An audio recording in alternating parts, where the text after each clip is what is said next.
You know, there's this quiet struggle that I think really defines our time. It's not something loud or dramatic. It's that internal feeling, that sense of being overwhelmed by a constant flood of information. And along with it, this subtle nagging doubt. Are my strongest beliefs, are they even really my own? In a world that's always demanding our attention, our allegiance, the skill of genuine independent thought has become more critical and, let's be honest, way more difficult than ever before. So, let's just dive right in with this really provocative quote from Thibaut Meurisse's book, Think for Yourself. This idea, it really sits at the heart of what we're going to explore. It's a paradox, isn't it?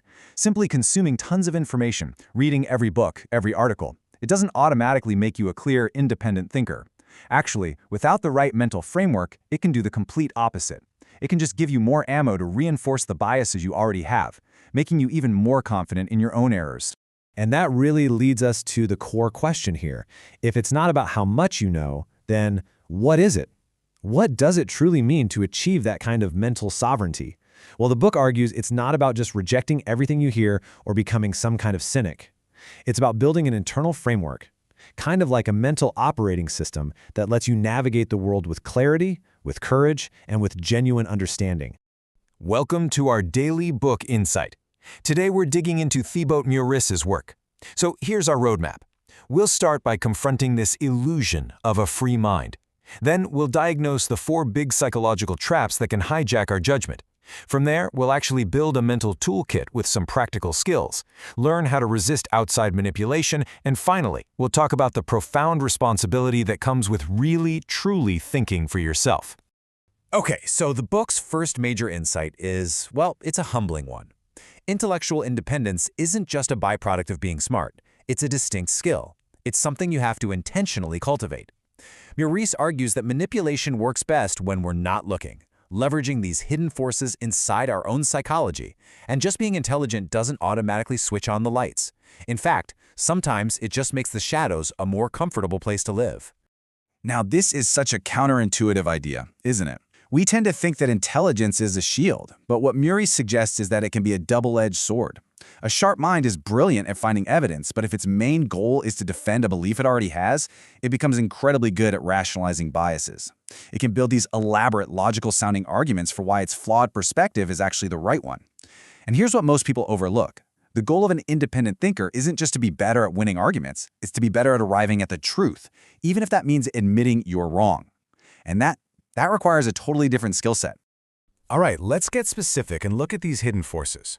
Meurisse points to 4 fundamental psychological traps, and it's so important to see these not as personal flaws or weaknesses, but as universal human desires. They're basically part of our evolutionary wiring. We all have them. The problem is, they can be weaponized by people who want to influence our thinking, from advertisers to political ideologues. So understanding them is really the first step toward disarming them.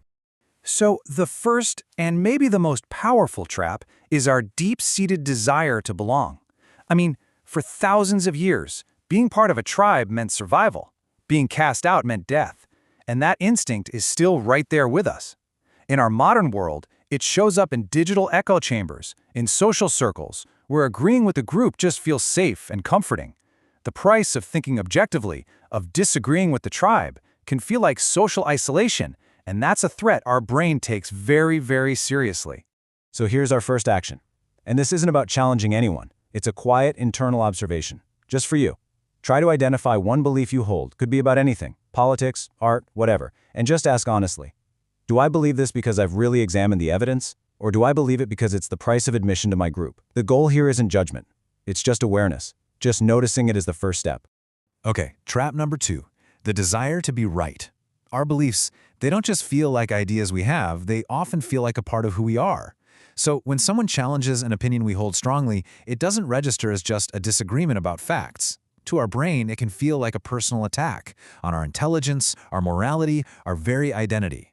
And to protect our ego, we'll instinctively dismiss facts that contradict us. We prioritize the feeling of being right over the process of becoming more accurate. And this brings us to our next action.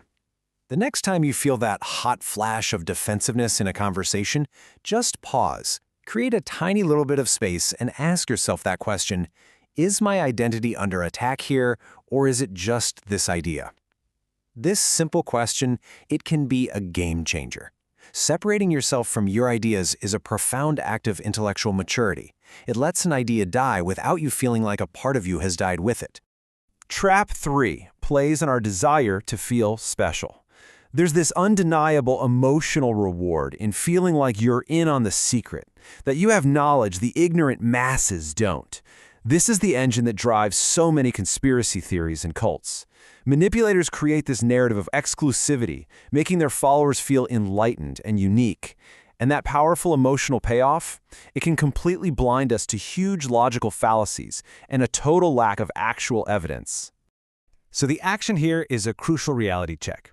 When you come across a claim that feels exclusive or secret, something that promises to tell you what they don't want you to know, just consciously step outside of that group's bubble. Ask, what is the verifiable external evidence for this? Can this claim be tested and proven by people who aren't already believers? It shifts the burden of proof from it feels true to it is true. And the final trap is our desire for congruence. The book describes this as a kind of sunk cost fallacy for our beliefs, which I think is a brilliant way to put it. Once we've invested our time, our energy, our reputation into a certain viewpoint, admitting we were wrong creates this deep psychological discomfort. To avoid that feeling, we often just double down. We defend our past investment, even when new evidence clearly shows it was a mistake. This action is a private exercise in intellectual humility. Think of a past decision, a career choice, a big purchase, whatever, that you still defend. You don't have to renounce it. The task is much simpler. Just find one single piece of evidence, one small fact that suggests it might not have been the perfect choice. The goal isn't to prove yourself wrong, but just to practice the skill of acknowledging that things are complex, and so are we. So here's a quick look at all 4 traps together: the desire to belong, to be right, to feel special, and to stay congruent. From my own experience, I can tell you that the desire to be right is a really potent one. I remember spending weeks defending this complex solution I designed for a project, and I kept dismissing my colleagues' much simpler approach. Internally, I wasn't just defending a strategy. My identity as a smart problem solver was tied to my idea. It wasn't until I hit a major wall that I was forced to pause. I had to ask myself that hard question. Was my goal to prove I was right or to solve the problem? When I finally separated my ego from the idea, I could see his solution was just better. It was a humbling lesson for sure. But it shows that these traps aren't just abstract concepts. They show up in our daily lives. Okay, so recognizing the traps is the diagnosis. But, a diagnosis without a cure is just a list of problems. So now we move from diagnosis to practice. This part of the book is all about forging the mental tools you need to build clarity and defend your own mind. Let's start building that toolkit. The first and most critical tool is learning to distinguish between a fact and an interpretation. A fact is a piece of verifiable data. It's objective, it's external.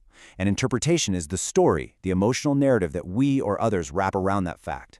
You can see it here. The unemployment rate is 5%. That's a fact. The economy is collapsing. That is an interpretation.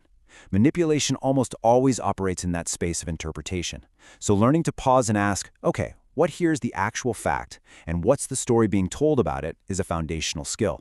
The next tool is a huge shift in mindset, moving from thinking in certainties to thinking in probabilities. That desire to be 100% right, that's a trap.